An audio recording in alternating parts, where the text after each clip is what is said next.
name is Harold Davis. I'm here to teach you about the art and craft of digital photography.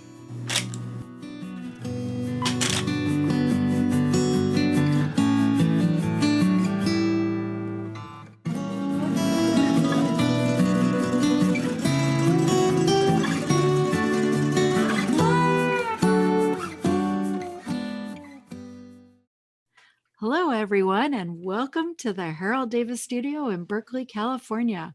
We are so excited to have you with us today. Today's webinar is part one of Photographing Flowers for Transparency. In this detailed presentation, Harold Davis shows his stunning floral imagery and explains in detail his process for lightbox photography. Botanical composition, exposure, and post-production will be explored. Harold says, lightbox photography is a joy in and of itself and is a great form of photography to practice at home with relatively minimal investment in equipment. Techniques that can be learned from lightbox photography cut across myriad aspects of photography and will enrich all aspects of your photographic practice. Many of you know who Harold Davis is, but if you're joining us for the first time today, here's a bit about Harold. Harold Davis is an artist, photographer, and author. His most recent book is Creative Garden Photography. Harold is the developer of a unique technique for photographing flowers for transparency and an innovator of digital multi-raw processing and hand HDR processing. Harold is an internationally known photographer. His prints are widely collected, and he is a sought-after workshop leader. He is a Moab Master and a Zeiss Ambassador. Harold's website is digitalfieldguide.com. Now I will stop my share and hand it over to Harold. Hi, everyone.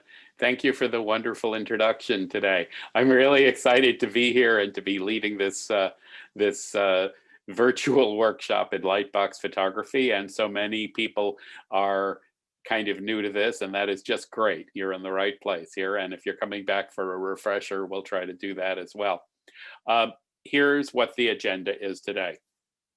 Number one, Phyllis is going to show a small movie we made showing the building of a lightbox image. Then I'm going to launch without further ado into my full presentation showing images and discussing techniques.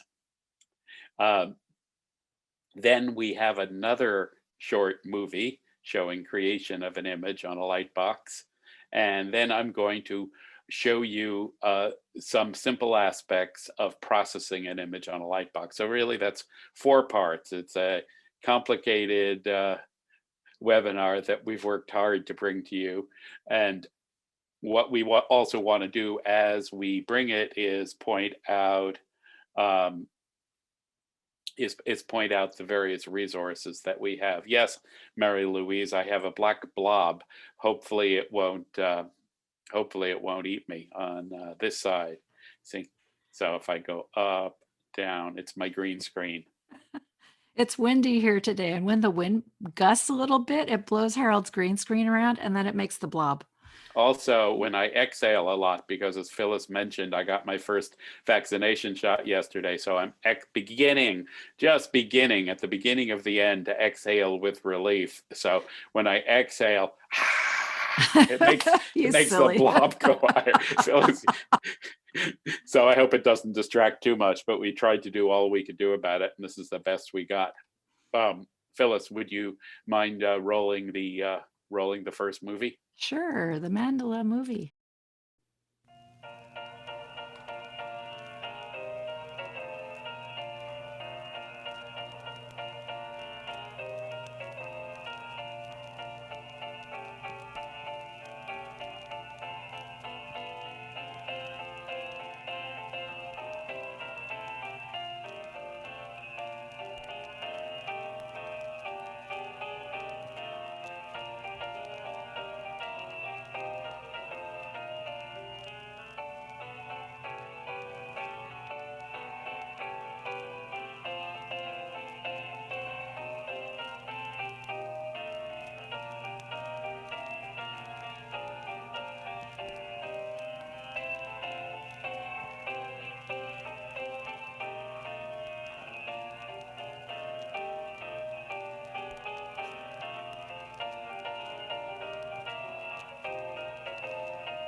Without further ado, let me share my screen. Photographing flowers for transparency. Well, the first thing that I need to tell everyone is that the title of this webinar, how can I put this nicely, is a lie. When something is entirely transparent, you can't see it. So the right title would be Photographing Flowers for Translucency. To be translucent implies a degree of transparency. If you are 100% transparent, you are invisible. If you are 0% transparent, you can't see through the thing. Somewhere in between is what we're aiming at. Transparency sounded more cool than translucency, so that's why I adopted it as the term for this technique.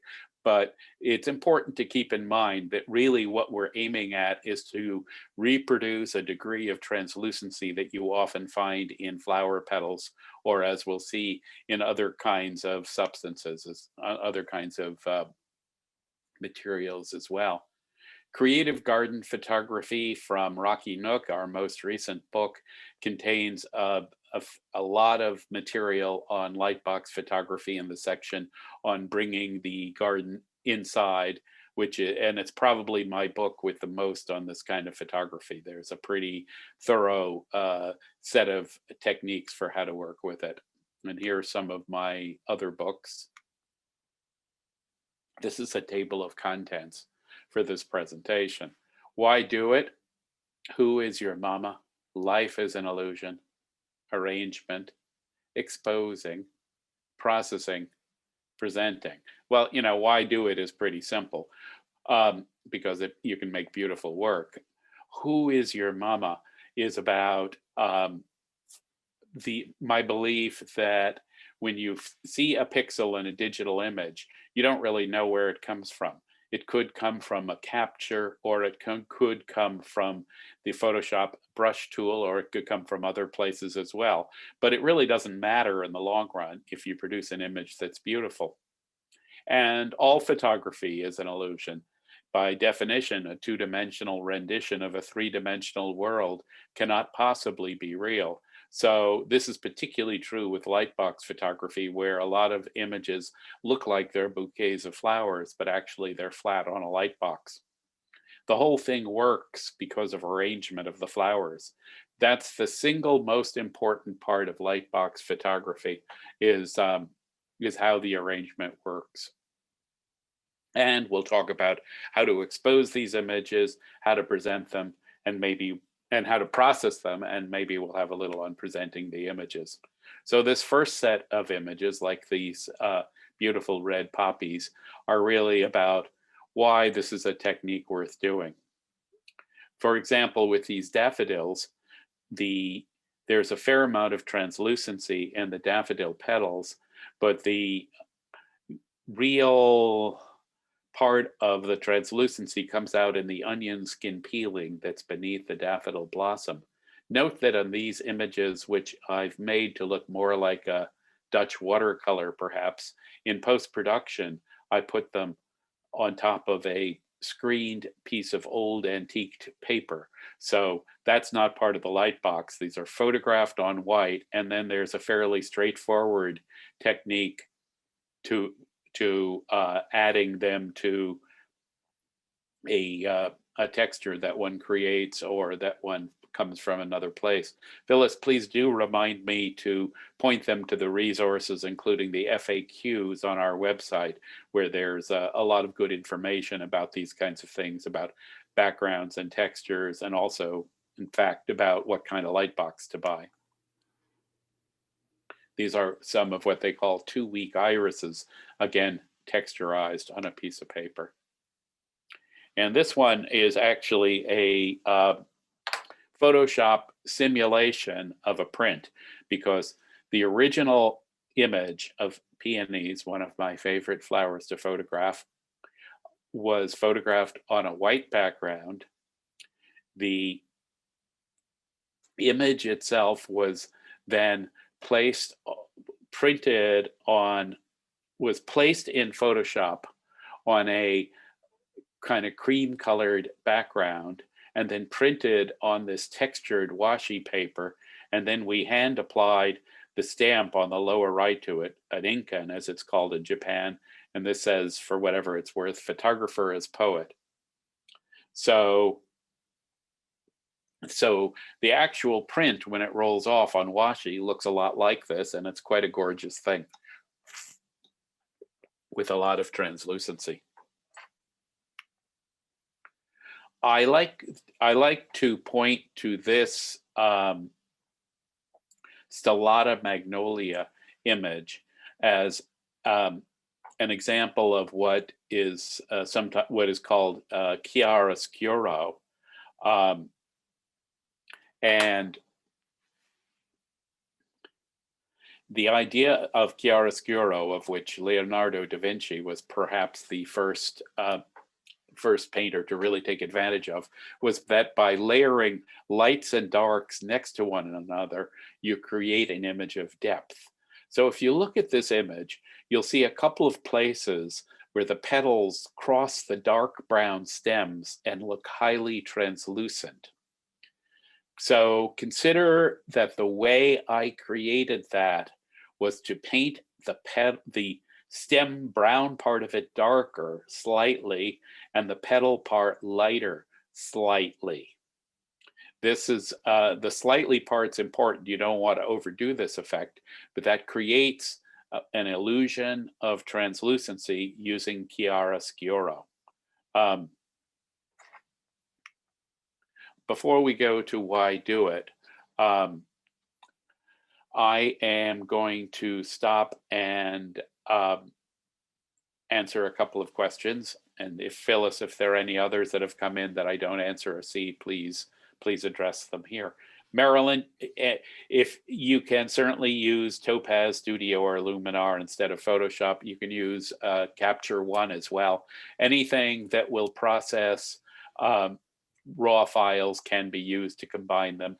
You do need to use a layer mask and a brush to combine the layers appropriately. As you'll see at the demo I have planned at the end of this webinar, there's a fair amount of detailed work doing that to make it come out right.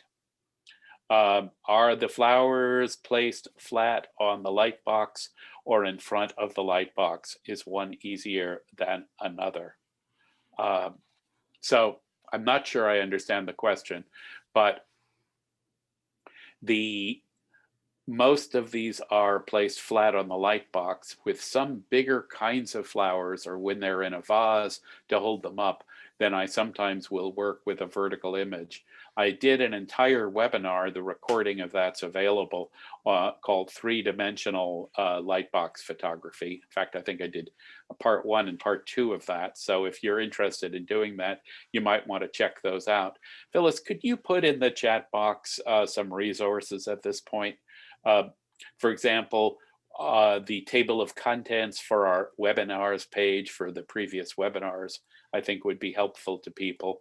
And also the FAQ, where it has Lightbox purchasing suggestions on our website. What my quip about that is, you can't be too rich, too thin, or have too big a Lightbox. Buy a bigger one than you think you're going to need.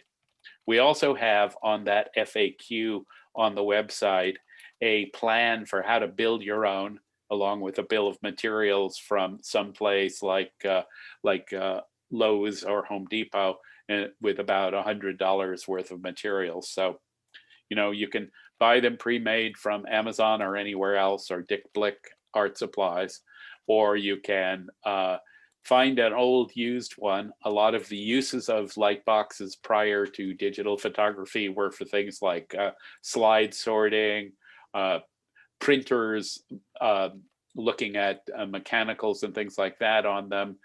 Sometimes architects' offices had them. There still are a lot of those around that you can find, like on Craigslist and other things like that. Any other questions, Phyllis? Let's see. There's 2 Lightbox questions, but do you want to wait for later for that? I've started talking about light boxes. Why not deal with them now? Okay, one is suggestions for buying a good light box, and I just put the photographing flowers for transparency FAQ in the chat, and I'll also put a link to one of the light pads that you use. And Sure. also, Philip would like to know, I have a question on light boxes that are adjustable. When you cover them, how bright should you adjust the LED light box? Yes, to be very, what's the word, disclosive, I'm not entirely sure what you're talking about in terms of adjustment. I mean, generally, I would use, I don't, well, I know what adjustment means. I don't know what covering means. Oh, you mean covered with flowers, probably, right? Do I get that right, Philip? Are you talking about when you put flowers on them, how high should you turn them up? Generally, my guess would be all the way, because the more light you can send through a subject, the more translucent it's going to be. You'll have to experiment with that, however. In terms of a rheostat, the one I've used where it's been fun to move up and down with a slider is one where the color temperature changes. That's actually usually on LED panels that are used for photography, not for light boxes, but needs must drive, as they say. And when I've had nothing else available, I've used one like that. And it is fun to change the color temperature of the light on a light box. But generally, you want these on to send out as most light as possible. Anything else, Phyllis? Gail says I purchased an etching light box and the color temperature seems to be different than my old slide light box. Every light box is going to have a different color temperature. And in fact, I mean, this goes at the macro level and the micro level. So every light box, gosh, look at that shadow behind me. It's really distracting. Um, Well, once you get going again, Harold, I will come up and behind the scenes try to get it to stop. How's okay, that? it's a exercise in some degree of futility, I I know, think, but though. I'll run up and see if I can do anything for you. Okay. Um, or we could just take it off and people could see the horror of my office. Uh, Okay, what I was about to say is, look, the range of light boxes goes from fluorescent tubes to LED. LED comes in different color temperatures too. So you're going to buy one. It's going to be nominally rated for something. Um, that something is going to vary from light box type to light box type. Um, the Even within individual light sources, one LED or one fluorescent tube can vary from another just in the course of life itself. The To the extent that it's a problem, which if you put it on auto white balance, it's usually not much of a problem. But if to the extent that it's a problem, then what you do is you take a color photospectrometer reading of the color temperature and you put it into your camera as a manual Kelvin setting on the white balance menu. Okay, this is not as crazy or difficult as it sounds because every camera has a color photospectrometer built into it. All you have to do is take a photo and examine it in Photoshop or a comparable program and read off what the color temperature is there. And then you can dial that in to your camera, and thereafter it should be a fairly neutral white behind. As I roll through these why do it's, and why do it's show other kinds of things on the light box, so they show it's not just flowers you can photograph this way. Let me pose a fundamental thought question here. Suppose you put something like this nice spiral architectonic shell on a piece of white paper, light it all evenly from behind, and photograph it according to the camera's light meter. And I don't really care whether you use matrix lighting or um, or um, whatever kind of lighting you use. The thought question is, what's going to happen to the white background? Okay, let me just answer a question and move on to another couple of images. And while you think about that, we'll talk about what the answer is. Debbie says that the light box link that Phyllis put in is no longer available. Probably it's our fault completely for having recommended it too much. Try copying and pasting the Lightbox brand and model number there, put it into Amazon or the internet and see if you can find another one or somewhere else or from another vendor. This picture here, again, looks like a sepia, antique sepia drawing or etching, was photographed on a mirror positioned in front of the light box and then added to a piece of paper. And here's some, late at night when I'm in Photoshop with these headsets on and listening to Pink Floyd or whatever, here's what starts to come out. And this butterfly has been a successful image for me, as is this dragonfly and the wings of man, the butterfly is taking off. The answer to the question about what happens when you light a picture evenly with a white background and a flower in front is that the background turns gray. Okay, so a way of avoiding that in classical studio photography would be to light the white background separately from the object in front. And that will work. But if you don't want to go to that trouble, then the way you get around it is by making multiple exposures or using something like a backlit source, like a light box that beams light into the image. Hi there, Phyllis. Hey there. I'm trying to fix this silly thing. Okay. Well, I don't know if it's working or not. Yeah, I wouldn't go to, There you go. That's as much as I can do. Okay. These couple of images here are all iPhone captures of my Lightbox compositions, and part of the point of this is that you don't really need a very fancy camera to get interesting results with this kind of work. Okay. Who is your mama? Well, a collector of mine said that what my work is one part digital photography, and then what I do is I'm a painter who uses my digital photography as my source material to create these images. If you look at the two that you see right here, you see one of the techniques that I use commonly, and you'll see more examples of this later on in the presentation, of using Photoshop's LAB color space to invert black backgrounds to go from a white background to a color one.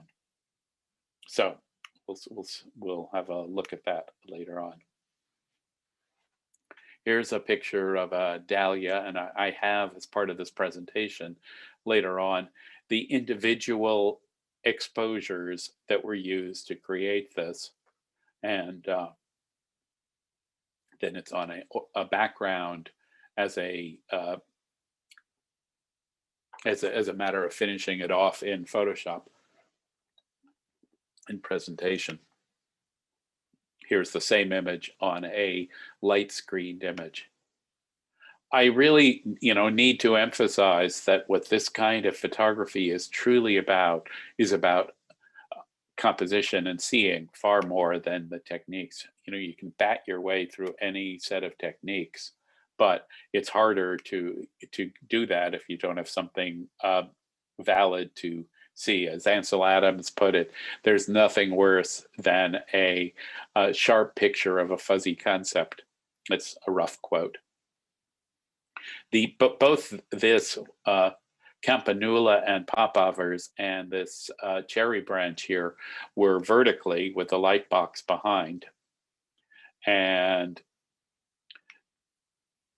here's another one. The idea behind this composition was to create a sense of motion from the falling seeds coming out of the seed pods mingled with the red poppies. Correct handling of flowers refines the personality. I would go further. I would say that floral arrangement is the single most important part of this kind of photography. This is a little bit like saying that composition is the most important part of photography. Well, it's not the only part. Lighting's important. Other things are important. But if you can't see your way to how you get the flowers in a composition, then you don't have much to start with to go ahead.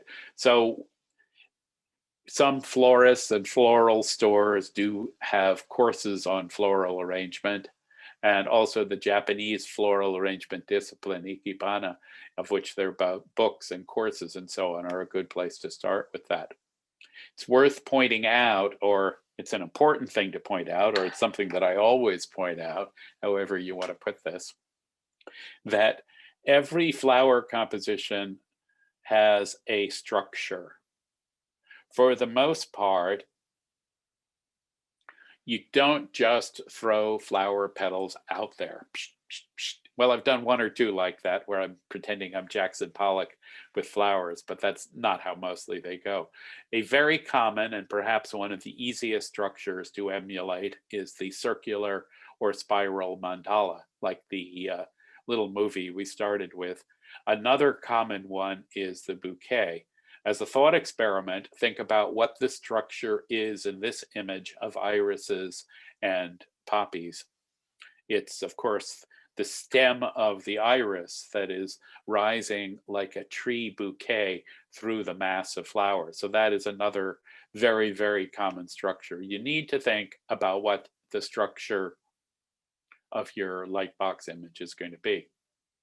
Another structure shown in the composition on the light box here that I was about to photograph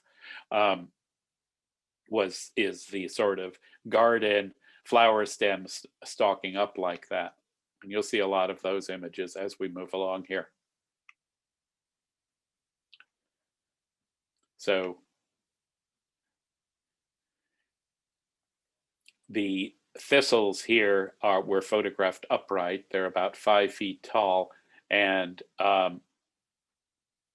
typically it's interesting to see that you don't need to have a subject that is translucent to make an interesting image on a light box background. They don't also always need to be soft and cuddly flowers. This thistle was a very dangerous thing that certainly bit me quite nicely.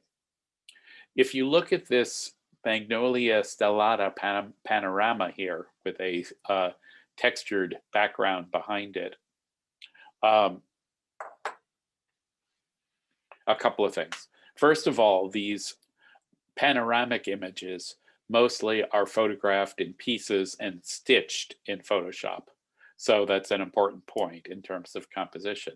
Second of all, in real life, if you look at something like a shrub with Magnolia stellata blossoms in it, we have a lot of them in this neighborhood and they're just beginning to come into bloom. California, coastal California in January and February and March is a very nice place to be. In any case, what is unrealistic about this image? Okay.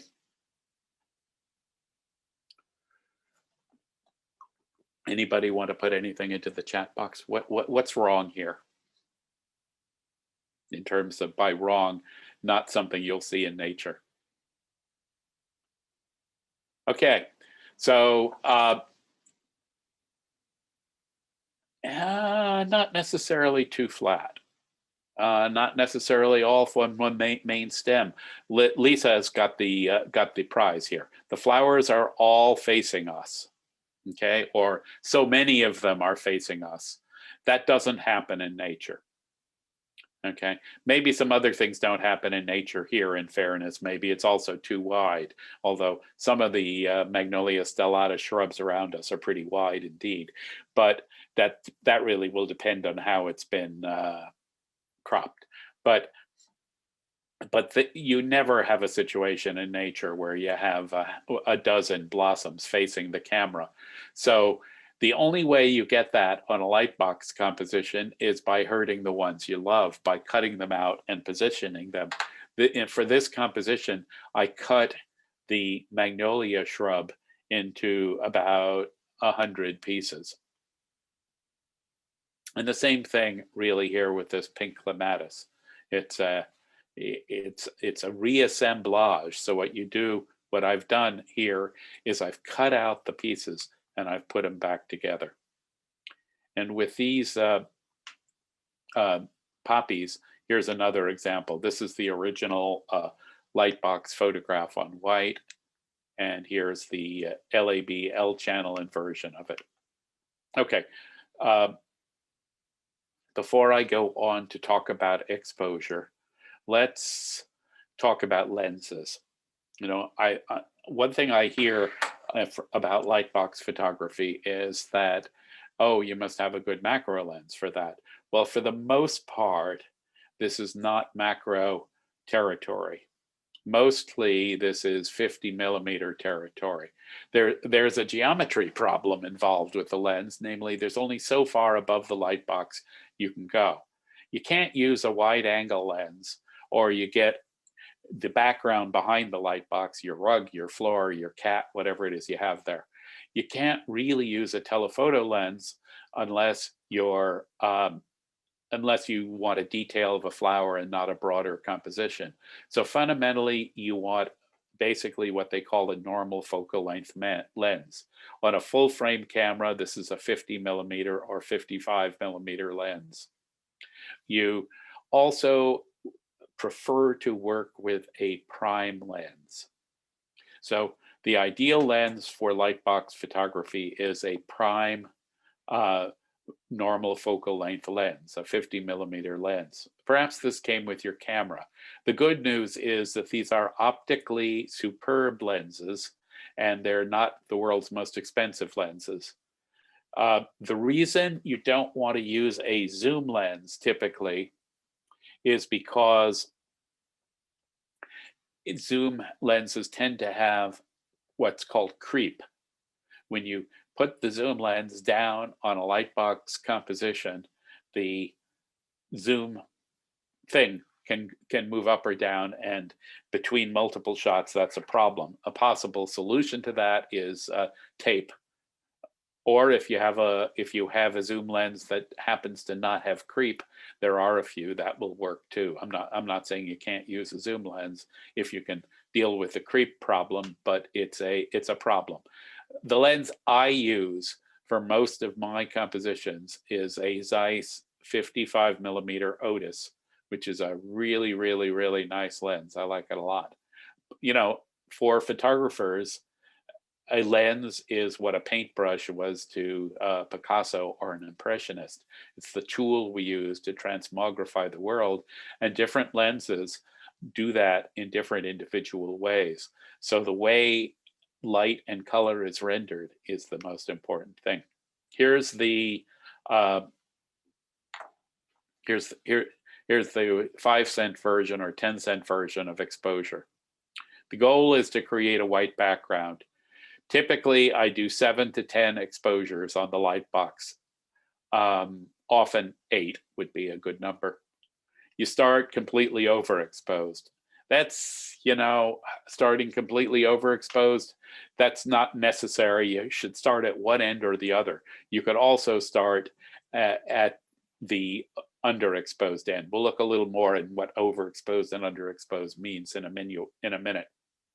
You want to use manual exposure. You want to bracket shutter speeds. You go 1 EV increments. You stop when you get to the dark side. That means you stop when you get to basically what your camera's light meter says is the right exposure. And you want to hold on to an HDR blend. I'll talk about some of these steps as we get to them. But for a minute, let me just go back to a question. Mary Louise says, why not a macro? I didn't say not a macro. I said a normal lens is what you mostly want to use. But in fact, I often use a 50 millimeter macro as well. When I'm traveling, it's the lens I have with me. And for lightbox work that I do, say in Europe, typically when I could get to Europe, that's another topic. Typically, I would use a 50 millimeter macro, but there's no need for a macro. Many people don't have macro lenses. The and in fact, it's not at macro focus distance, so there's no great advantage to using a macro. Typically, you're photographing at, say, 3 feet away, and that's just not macro distances. So, every histogram's different. To do a reminder of what a histogram is a bar graph showing the values of exposures in front of you. The typical proper and correct histogram is supposed to look something like a parabola, but that's only assuming a normal distribution of exposure values in your subject. I've shown this image before of dahlias on a white background, and here is the in Adobe Bridge. Here's the range of exposures I used to create that image, starting from the left at 4 seconds, f16, ISO 200, and a 40mm lens. I'll note that I made this image a while ago. I was using a 1.5 crop factor then. And so today this would probably be with a 55mm lens, and I'd be shooting at ISO 64, but otherwise the same specs. So a good standard starting exposure might be at 4 seconds, f16, ISO 64, and a 50 or 55mm lens. So from the left, 4 seconds, 2 seconds, 1 second, half a second, a quarter of a second, an eighth of a second, a 15th of a second, and a 30th of a second. A 30th of a second is on the second row, kind of in the middle, and it's the last exposure. You'll see the camera will tell you that a 30th of a second is the correct exposure. You'll see that at the correct exposure, because we're backlighting the whole thing, what happens is the dahlias get silhouetted and go black. Are there questions about this before I move on? Harold, Linda has a question. Do you ever use a lens baby? Well, as it happens, some of my best friends are lens babies. No, a while ago, I worked closely with Lens Baby. I used them quite a bit, not so much for Lightbox work. I'm particularly fond of the Lens Baby Velvet lenses. I have a couple of them, the 85 and the 55. I really like both of them. They're both beautiful lenses.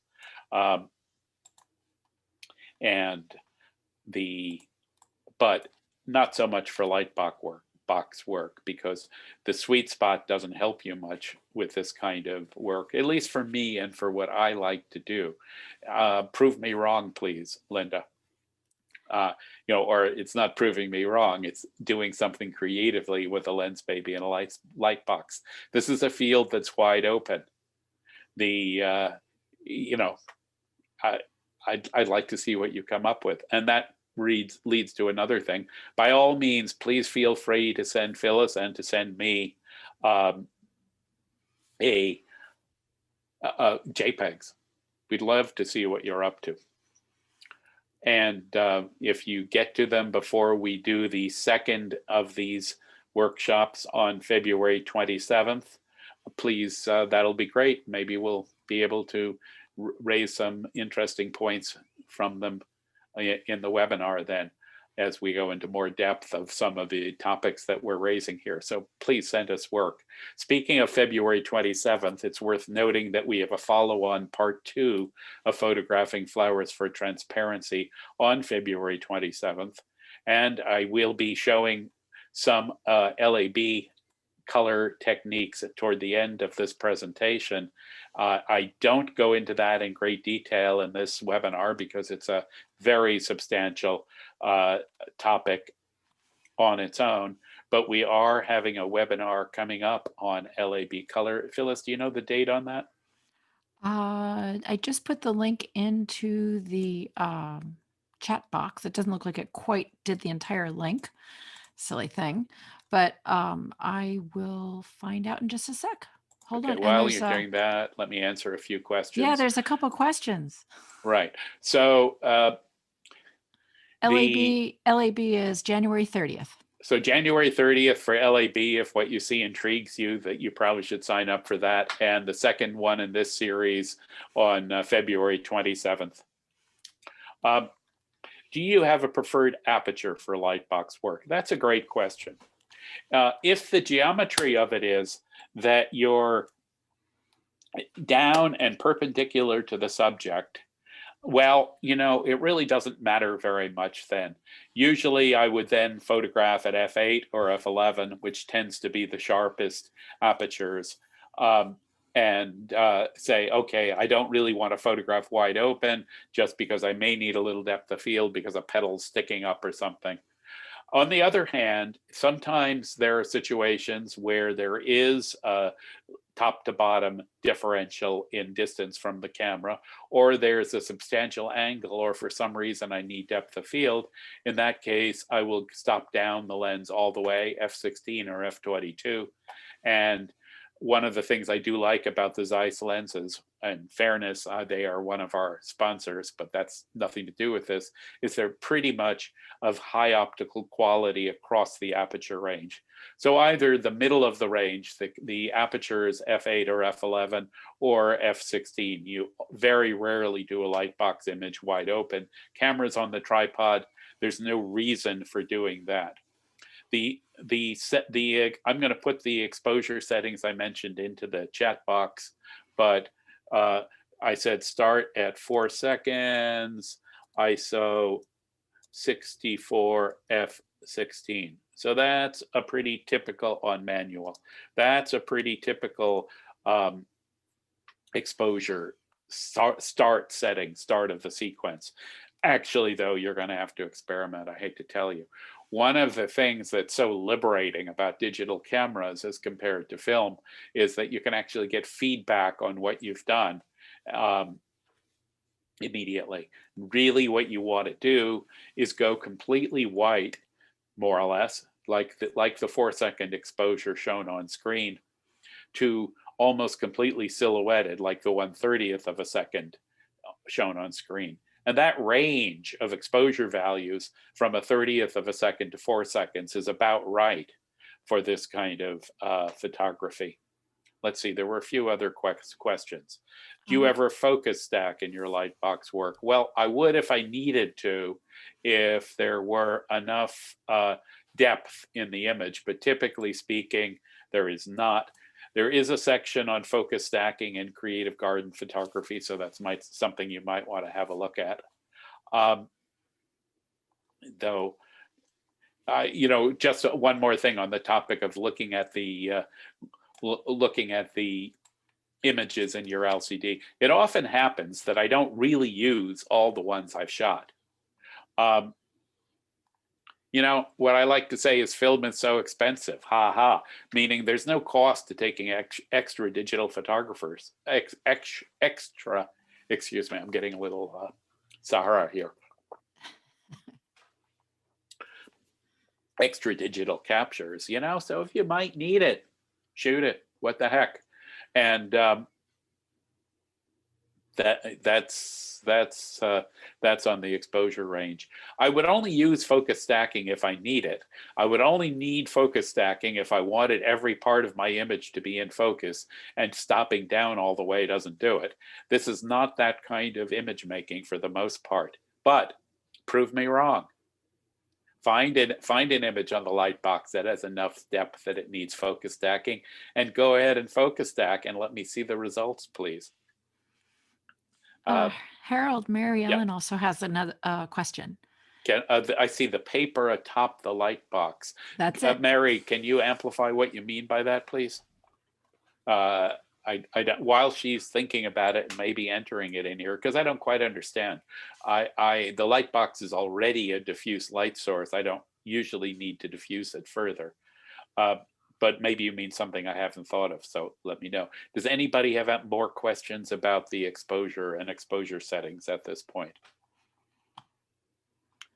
Oh, Harold, Mary Ellen says to get a white background then it's okay not to use white paper atop. I think she's just thinking about the white background. Yeah, no, there's no paper in here. No, but also, as you've said before, there's the gray issue. Right. If you just photographed something like these dahlias straight, you would get a gray background. This is the 4-second exposure of the dahlias that I showed. You can see that it's almost completely high key and blanched out. Another name for this kind of photography is high key HDR photography. And here's the 30th of a second exposure of these dahlias. You can see that the details on the dahlias are almost entirely black and the background is kind of gray. This is what happens when you photograph something on a strong backlit white background and it's and you'll use the camera exposure settings. And remember those histogram drawings that I put up a while back? So overexposure, underexposure. Okay, so the point of this is to say that for this kind of photography, we don't care about anything to the left darker than the median exposure point. We only want the high key results, which is really, really, really very cool. There's another kind of photography that I practice and have taught, which is photography on black or on a very dark background, where all you want are the low key values. And we did it. We have a webinar recording that's up on that one. And so on that one, you just use the things to the left of the center point of the exposure histogram. Here, all we're interested is the right of the histogram. You can see, for example, in this Papaveroias corn poppy photograph, that there's nothing really black in here. If there were even a single point of black, you would have something in this left quadrant of the exposure histogram. This, by the way, one takeaway from this you should get is that besides looking at the LCD, you should also be looking at exposure histograms. They're a very important way to analyze what you're getting. Sometimes more accurate than the LCD by eye, because the camera in the LCD is trying to create something pleasing for you. Think of the camera as trying to be your servant and trying to do a good job of it and present what it thinks will please you, but not being all that swift. So it doesn't do that good a job of it. The fact is that we are smarter than the computers, which is why we use manual exposure. What's an interesting thought experiment sometimes is to consider with an image like this, which is fundamentally a high key image, where the points on that what would the histogram of this image look like?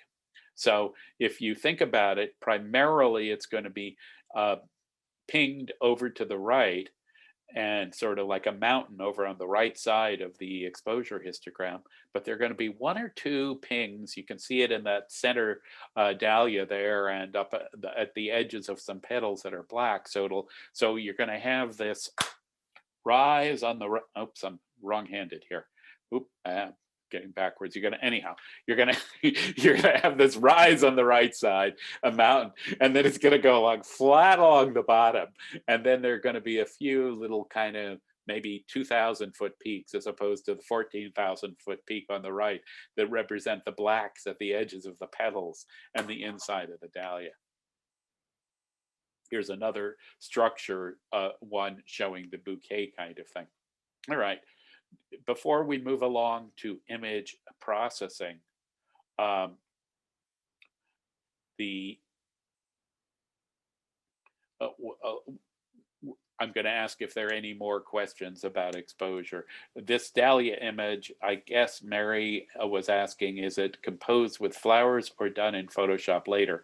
I think the answer to that, is neither door A nor B. It's neither the girl nor the tiger. It's both, but primarily this is photograph. This is photography. without the light box, the white dahlias arranged on the light box, you wouldn't get the photograph you have here. The other hand, when I've done in-person workshops, I sometimes get asked the question, does this image contain Photoshop work? And I say, okay, you don't even have to ask that a question. Every image I've ever done contains some Photoshop. And interestingly, I think that's true for almost every professional photographer working today, but I'm one of the few who are very happy to admit it. Before I move on to processing, any more exposure questions? Okay, here's the inexpensive version of post-processing. And I do have an example of this teed up and ready to go at the end of the webinar. I'm going to say this again, but an important point about showing an example over Zoom is that I've had to create special low resolution versions because you simply cannot, with any degree of comfort for presenter or audience, deal with the processing lags and without taking down the resolution of the images. And I do see another question coming in, and I'm going to take the liberty of answering it, although after that I'll try to hold some of the questions for stops. Regarding the arranging, this is from Mary Louise, how do you get the blossoms positioned so perfectly and not falling over on themselves? The only answer to that is very carefully. There are some tricks though. One thing I use is a substance called museum gel. I don't have a container handy. This stuff is tacky gel, also helps. You can use little pieces of tape under some flowers. I think with that white dahlia, I didn't use anything like that though. I just worked hard to arrange it. I did this image yesterday. I think Phyllis was describing it a little. I haven't processed it yet, but it's a sort of miniature assemblage. And it probably took me 5 hours to arrange it and involved the use of 2 different sets of tweezers, among other things. So the answer is, practice and being very careful and I take it as a kind of Zen discipline and meditation. I like to take my time with arranging flowers. It gives me time off where I'm not thinking about the pandemic or political news or anything like that, and I'm just focusing on getting this right. It's very different from a lot of the other things that I do, and that's so working with care. Museum gel never goes really hard. It's always a sort of not quite, it's a little, the consistency is like a little harder version of Jello, but so it's that's why museums use it, because it never solidifies enough to damage anything really delicate. The tacky stuff does get a bit harder. How do the flowers stay fresh with 5 hours of arranging? Well, hi, Harold. It's so nice to see you here. And how's life in Pennsylvania? Harold, the other Harold, came to a workshop up at Maine Media once, I think maybe 5 years ago, that I was giving. And it was the funniest thing because the two of us kept getting confused for one another.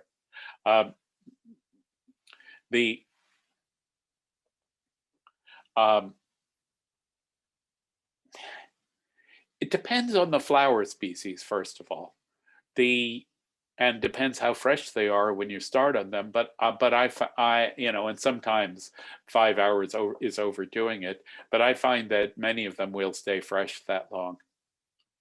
If necessary, you can refresh flowers a little bit by spraying or coating them with a little warm water sometimes. But I have a surprisingly little problem with that, basically.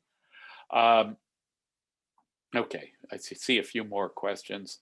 The question of what do you mean by a reserved HD blend is a really deserved question because it sounds mysterious. I will be talking more about that later.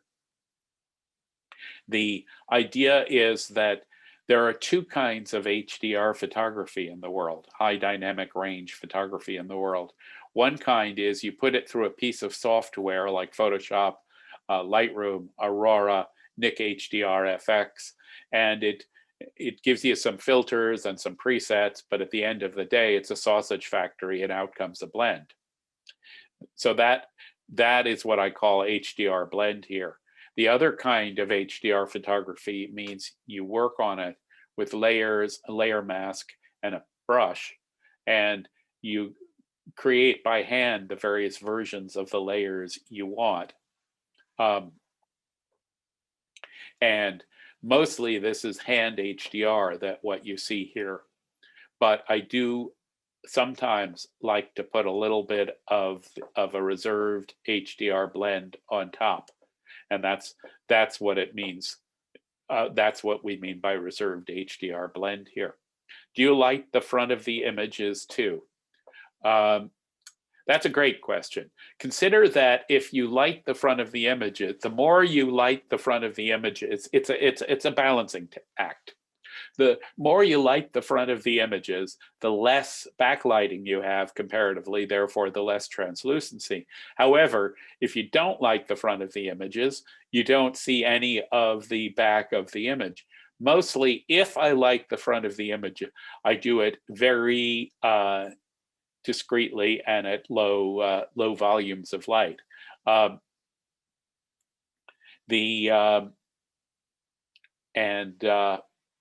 That's the story on that. Good question, though. It's something to experiment with. It really depends in part on the translucency of the flowers that you're working with and whether you want to show the translucent or reflective quality of the flowers. If you're working with a really non-translucent flower, the base of a bird of paradise, for example, or some kind of roses, then you are going to have to light them or you won't see anything. On the other hand, if you're working with a highly translucent flower, a anemone, a poppy or popover, or a tulip, then you probably don't want to light the fronts or you lose the translucency. Incidentally, I've now answered another question that I sometimes get asked: which are the most translucent flowers for this work? And I mentioned three of them, and they would be poppies, tulips, and anemones. And another one that is a frequent flavor of mine are Peruvian lilies, alstromerias, which have wonderful tiger-striped petals on the interior of the blossoms. And yes, Bruce, I typically work in low light. I haven't really achieved no light, but I was just saying the other day to Phyllis, we really should get some blackout curtains here. So low light is typically the answer. Very occasionally, I'll do an image that needs some emphasis lighting on some part of it from the other side of the light box, and then I'll use something like a little spotlight of some kind for a portion of the exposure times.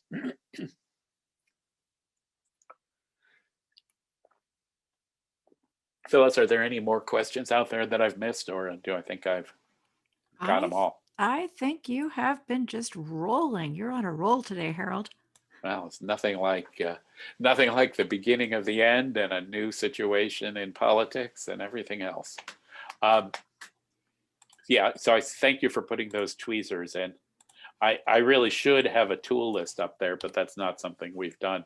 What I find what's invaluable for shaping and trimming things are a really good pair of scissors. Number one, you want a really sharp pair of scissors, and you also want something like a pruning tool. You know, like what's the good brand for pruners? Oh, pruning shears. Let me think for a minute. I'll put them in the chat box. And our favorite scissors lately, I can put them in the chat box too. Yeah, because you really do want to be able to get a clean edge off things when you trim them. And if your scissors are dull, that doesn't work. And some kinds of flowers have stems that really work better with pruning shears than with scissors. So Felco, that's right. Yes. Thank you, Other Harold. Felco for pruning shears. Start with the most overexposed, use the same processing settings on each, add darker images with layering, layer masks, and the brush tool, and then consider adding the famous reserve blend. Okay, so here I do have, as I said, have an example to work through in real time. We hope it works out okay. But here you see an example of this with the dahlia. The dahlia at the bottom there is the 4 seconds, almost white. The one at the top, we don't quite get to a 30th of a second here, but we go up it. And you see also, look, the way layers work. When you look down on a layer, it's like looking down on a stack of pancakes. If the top layer is at 100% opacity, then you don't see anything below it. But if as the layers go down in opacity, you begin to see down through it. So if you look at the thumbnail masks, the second column on the right, you'll see that the further down the layer stack you are, the closer to the almost all white background, the more of the image is coming through. I liken this to a wedding cake that's thickest on the bottom layer and not so much as you go up. Each time you go up a layer, typically, I reduce the opacity. And here's some examples of the results of this. This is the cover image for the Creative Garden Photography book. And, you know, typically what we do when we work with our book publishers is we give them some choices. Phyllis is the book designer for most of our books, and we give them some choices of cover images. And we gave them this sunflower. We've learned that you never give anybody, any client, anything that you wouldn't want to see used, because there's always the chance they're going to pick it. So they picked this one, which we're very happy with. And then they said, well, if it's going to be on the cover, you have to show people in the book how to make it, which I hadn't been entirely clear about until then. So the book is structured around, first, the garden at large. How do you go into a garden, figure out what the garden's about, see how you're going to photograph it, and so on. And then the second part of the book is the garden indoors. How do you take your garden that's outside and bring it in, and what techniques can you use? I call this one Salutation to the Sun. And this another fairly popular one. It looks chaotic, but there's underlying structure here. It's called Into the Vortex of the Universe. This is from April of 2020. Presenting photography is, of course, an interesting issue. Here's a photograph of what used to be our dining room, and is now the printing room, when the printer was first coming home to the printing room, because of the kids say. And so the presentation in these images involves putting the translucent flowers onto a background that was pre-made. Here's an example of a background I made through some paper scans, some washi on front and some papyrus on the bottom. So one thing you can do when you have a background like this is create a series of images that are linked to each other thematically, because the background's the same. There's a background and textures FAQ on our website, and there's also a link on the website to the background and textures course I did for LinkedIn Learning, which is a really extensive course. I think it's altogether like about 5 hours of material, pretty carefully organized with resources, table of contents, pointers, and so on. I think they will give you a free trial at LinkedIn Learning, or otherwise you have to pay for it. So here's a background, a scanned piece of old paper put on a flatbed scanner, and here's some tulips on top of it, and a Easter lily combination on top of it. So one of the things is that once you create a nice background, you can use it in many ways and many times.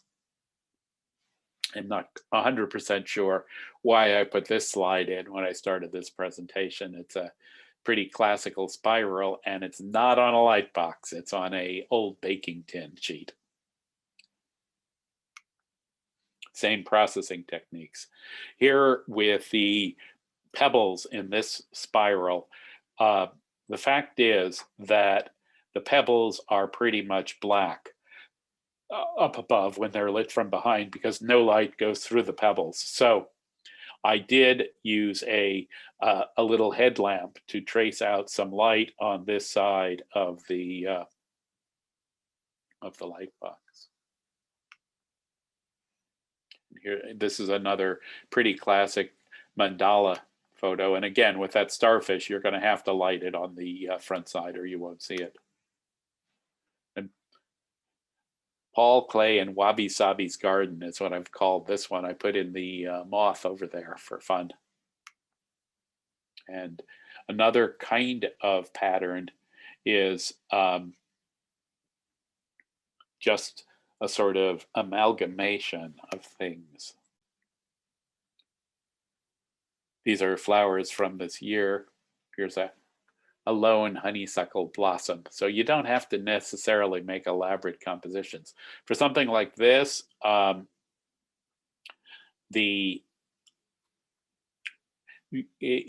you probably will want to use a macro lens because it's close enough that it's not possible to do without a macro. And here's another possible structure of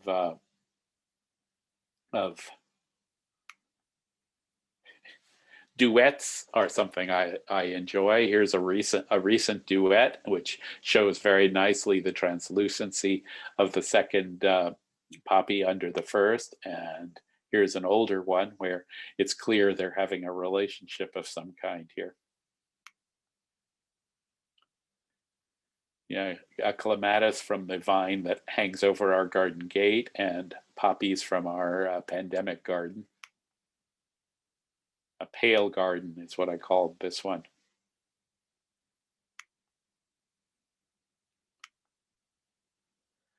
And this is the garden kind of composition with stems going up. A couple of questions I see. And Phyllis, when you get a chance, could you put up the link on our site to the textures and backgrounds LinkedIn course? That'd be great. Thank you. Did you spread the tulip petals out? Often, Harold. You know, the problem with spreading petals out is you can crack them or put some kind of defect in them. You have to be really pretty careful. A little bit of warm water, either sprayed or rubbed on them, helps make them flexible enough to spread out. You know, I think, for example, with these poppies, I did not spread them out. But on the other hand, with something like the tulips in the background here, I probably did. So sometimes, are my flowers homegrown? I love our homegrown flowers, and some kinds of flowers you can't really get to photograph this way without home growing them. That would go for the clematis, tulips, poppies, and maybe anemones. Thanks, Phyllis, very much. The thing is, I also will buy my flowers at Trader Joe's or at a florist perfectly happily. So, you know, there's some satisfaction with growing your own. We've been doing a lot of gardening and planting here, which is great. We made a trip to a local horticultural nursery, Annie's, and so on lately, and bought a lot of seedlings, and we have a lot of seeds that we're going to germinate and plant. But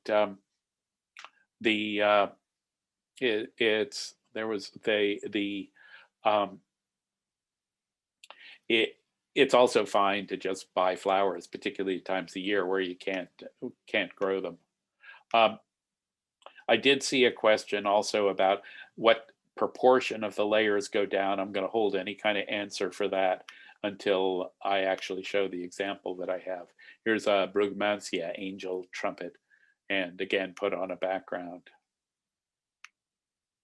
And so in the past couple of years, as many of you who have been following my blog and Flickr and Instagram feeds have seen, I've been doing compositions that are formed of breakout petals, like this mandala uh, made from Alstroemeria petals with a proteus in the center there, and that's a whole different kettle of fish, really. Here's the LAB L channel inversion of the last image.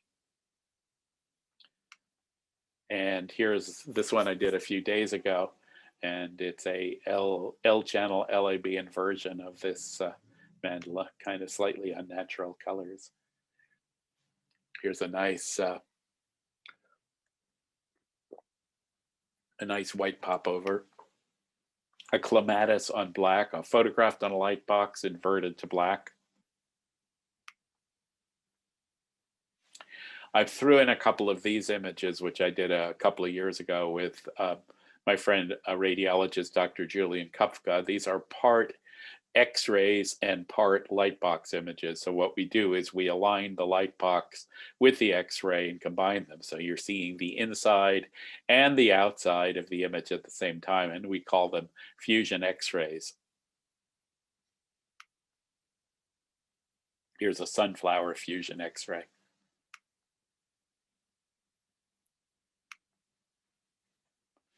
Another mandala with a starfish in the center. This one I just did the other day, and it's a really, my challenge is figure out what the internal structure here is. Here it is on white.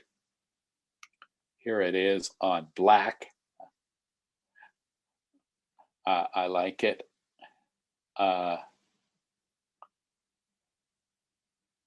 And this is, I think, David or Elliot or somebody mentioned the dragon. This is my New Year's dragon, wishing people fortune and a better world this year. We're starting 2021 as of now. And here he is, photographed on white on a light box, inverted to black. He's my dragon for the year. He's a very friendly dragon. I like him. Here's how to get hold of me and my various social media things. Please do send me photos, comments, questions, whatever, everything. And this is the question slide. Are there any questions here before Phyllis runs the next movie? Where's the popcorn, Phyllis? We should send out little packs of popcorn before each webinar, huh? Oh yeah, when you have your movies, definitely. That's it. When you sign up for a webinar, it comes with a free pack of microwave popcorn. So please, when you're paying attention to this movie or the idea behind this movie, it's supposed to be fun, of course. But besides that, there is a here's how this composition was made aspect to it. So so keep that in mind as you have a look at it.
Thanks, that was fun.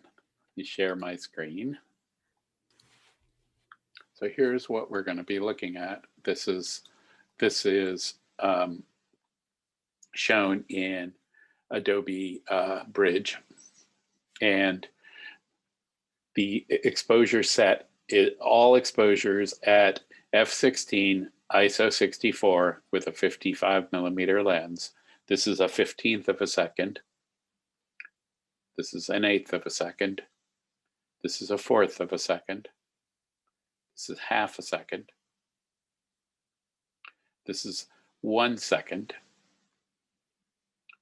This is 2 seconds. This is 4 seconds. And this is 8 seconds. And I think that's it. Yeah.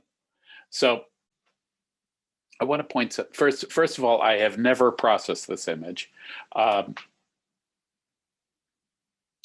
And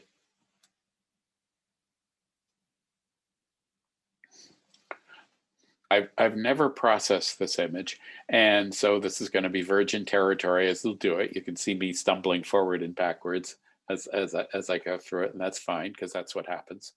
And I also want to point out that here, if particularly you can see it in the darker exposures, you have not only the background, whether it be the rug or the black light box frame or the tripod leg in here, and as long as you're not blocking your image elements, that doesn't matter.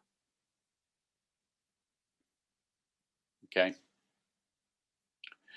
So what I did here, so that we don't sit here forever watching me do things, is I made knockdown versions of the low resolution and lower bit depth versions of the original images.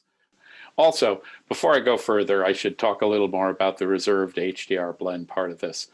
Let me go and do an HDR process of the 8-second to 1-second versions of this, which are probably all I really want for the HDR blend.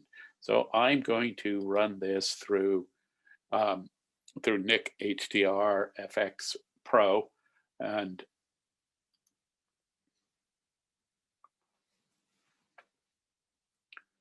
so it's going fast because these are comparatively low resolution images, praise the Lord.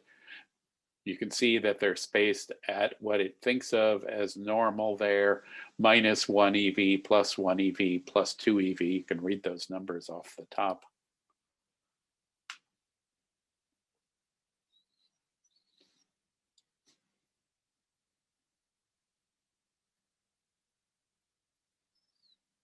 Okay, so taking the default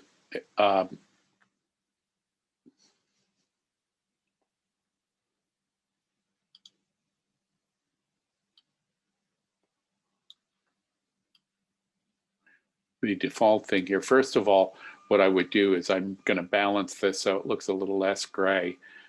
I'm putting the temperature more towards the yellow than the blue end of the thing on it. And then I'm going to bump the white value up and also bump the highlights up because that's what we care about, and then push the exposure up quite a bit because otherwise it'll be too dark to do us any good. And then I go like that, click OK.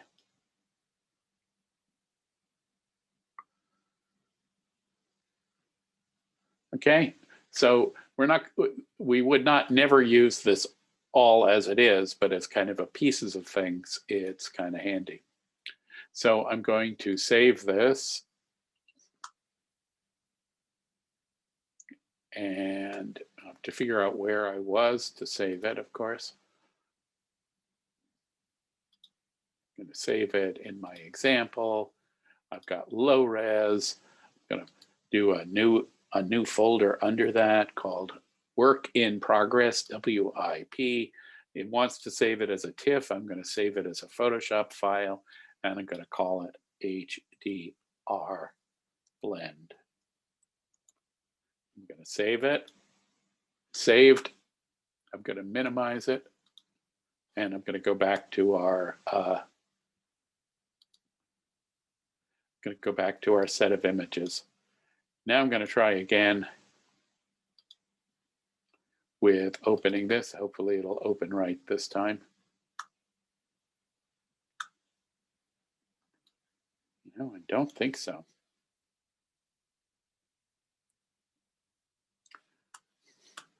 I think what I had better do here is close Photoshop and reopen it.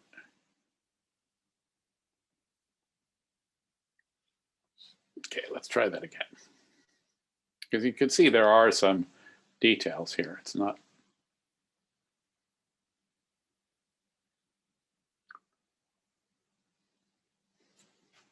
And there's something I need to show you about this, so it had better open right. Yeah, much better. Okay, so I had said before, you don't have to worry if you get the rug in. Let me show you why. So I'm going to sample my background color here, and now it becomes the foreground color. Note that it's not exactly white. It's important because you want things to match.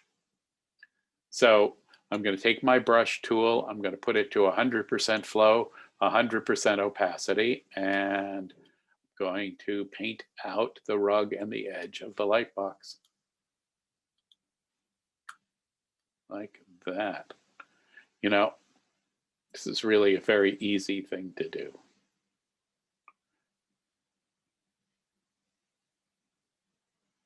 Like that. Okay. And I'm going to save this. I'll put it in the WIP folder. I'm going to call this pass, which is how I label these things.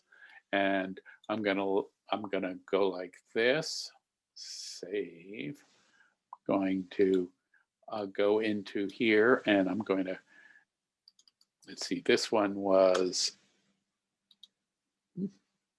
6978. I'm going to put that in here.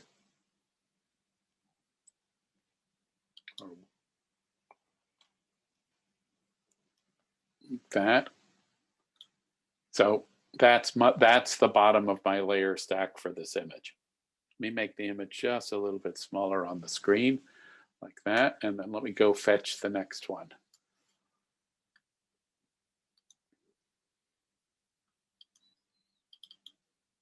Now, as I said, this is a wedding cake, so I'm going to want to use most of the next one, maybe even 100% of it. I really don't see any reason not to use 100% of it.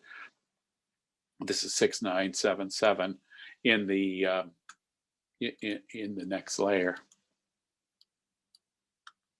So I'm going to copy it on top like that, and in alignment 6977, and I'm going to close down the one I opened. I'm going to put layer mask, hide all on top of it. That's a hide all layer mask. And now I'm going to take my brush tool and paint in the darker areas of the tulips and whatever these other flowers are. Phyllis, what are the purple flowers? Do you remember? Were they chrysanthemums? I think they were. Thank you. Right. Oh, see, I overpainted there. The good news is that when you overpaint, I overpainted there too. It's a good thing I do it because that means I can show you things. And yeah, but here's a little orchid. So to get rid of my overpainting, I can go with a black brush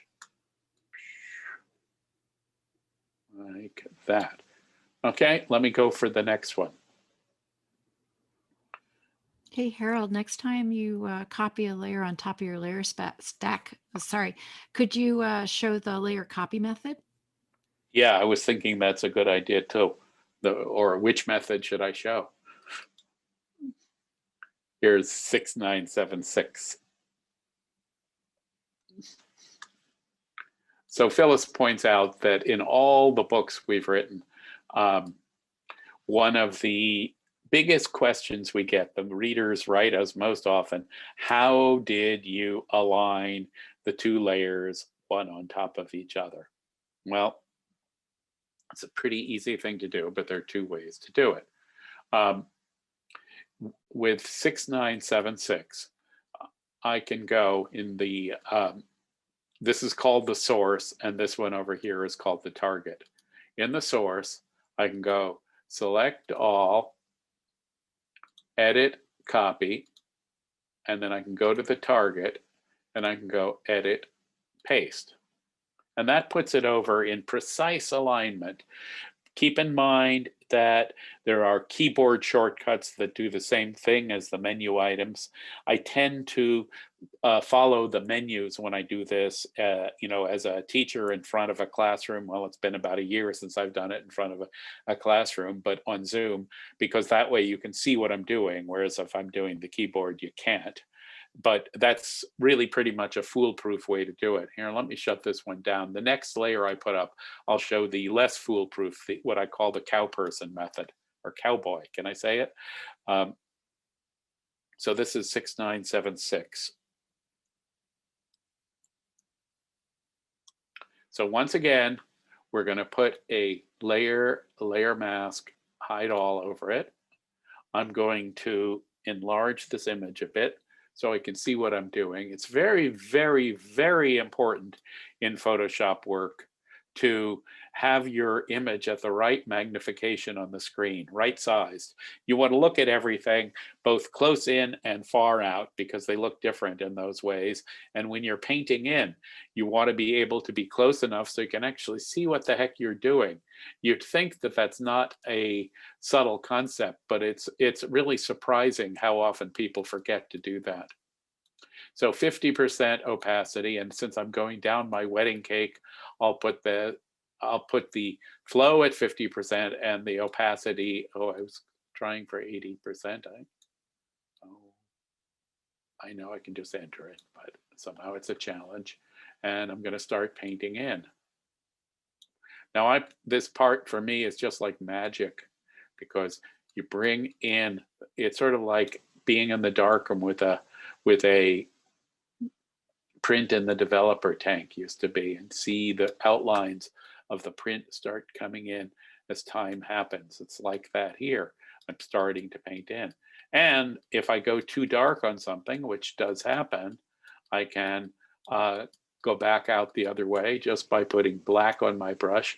Normally, if you want to put black out, you need to go 100% opacity and 100% flow. Otherwise, the black won't work. Now let me take, this is a little too dark down here, but let me not do that at 100%. Let me do it at 50% and maybe 60%. That's a good amount there, like that over here. See, it's already getting too dark and we're still at like a 2-second exposure or something into the way under what the camera said. All right, let's do the next one.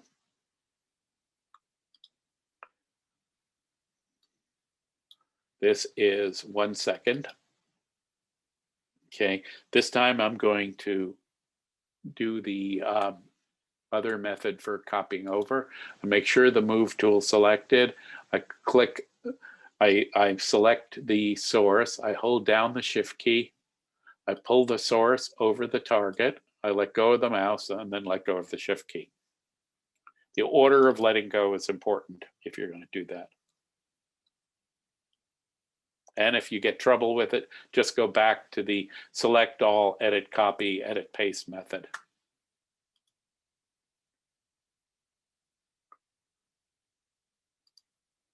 Okay, I have to have a white brush.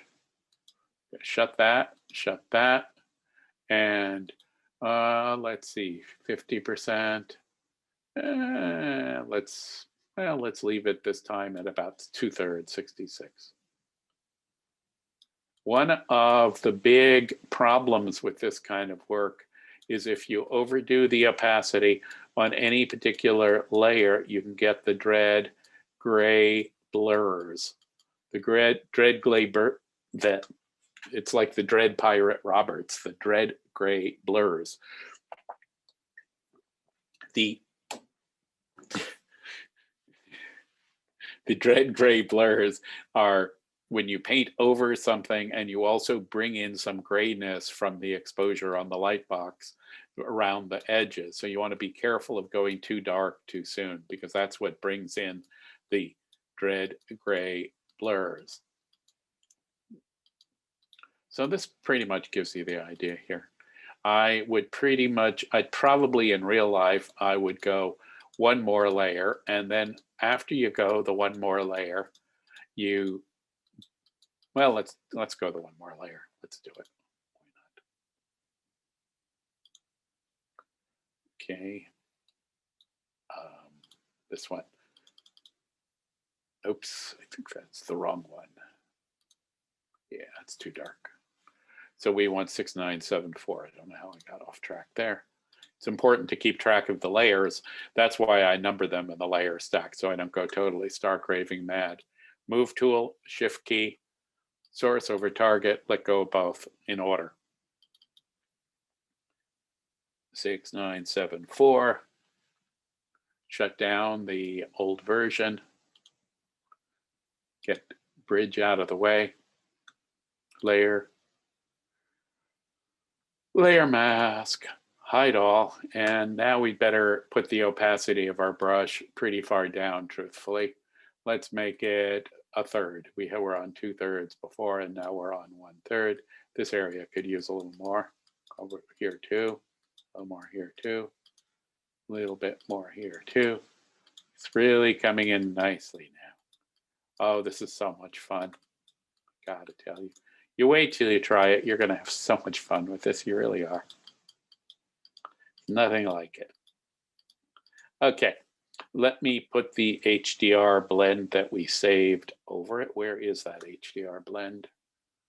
File, open recent.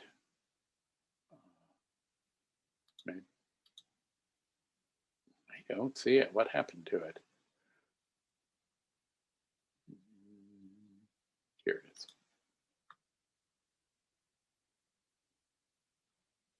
You see how you wouldn't want the background here, and you'd only want little parts of this in it because it's a lot yellower looking, really. Although, you know, you can fiddle with, oh, I see the problem. Image mode.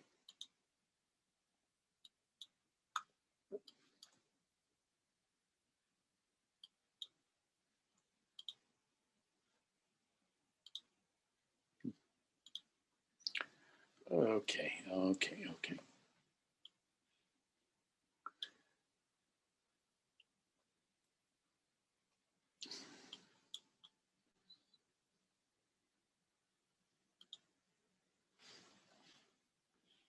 Oh, careful.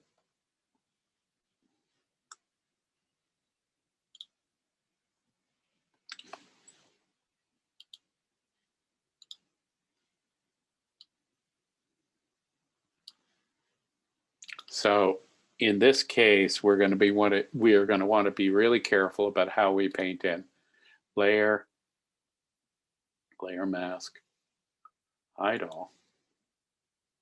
And brush, let's make sure our hardness is fairly high, 33%. We're going to say we're going to move that down to 26. Just paint in a little bit. Particularly centers of flowers tend to be a good place for HDR, for blended HDR. Petals a little less so, because you want petals to be fluffy and airy and light and spun out there kind of, but the insides should usually be sharp and resonant. All right, so if I wanted to, I could save this, and let's review what we've done here. Ultimately, of course, I would crop this image. You know, you don't want all that stuff on the left. So here's where we started with the 8-second exposure.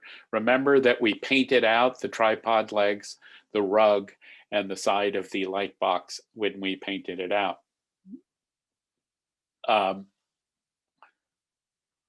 Here's the 4-second exposure masked in. Here's what the mask looks like. It's just the flower area.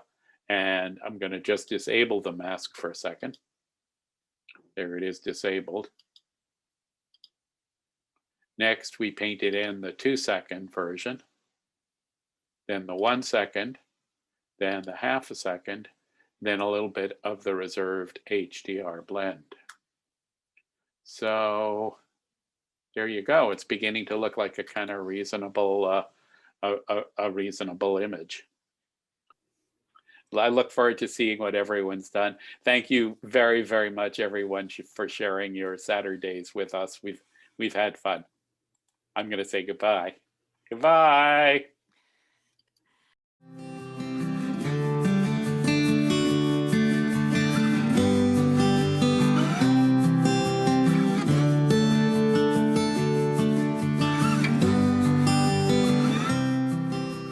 I hope you enjoyed this video and found it informative. Be creative and stay mighty.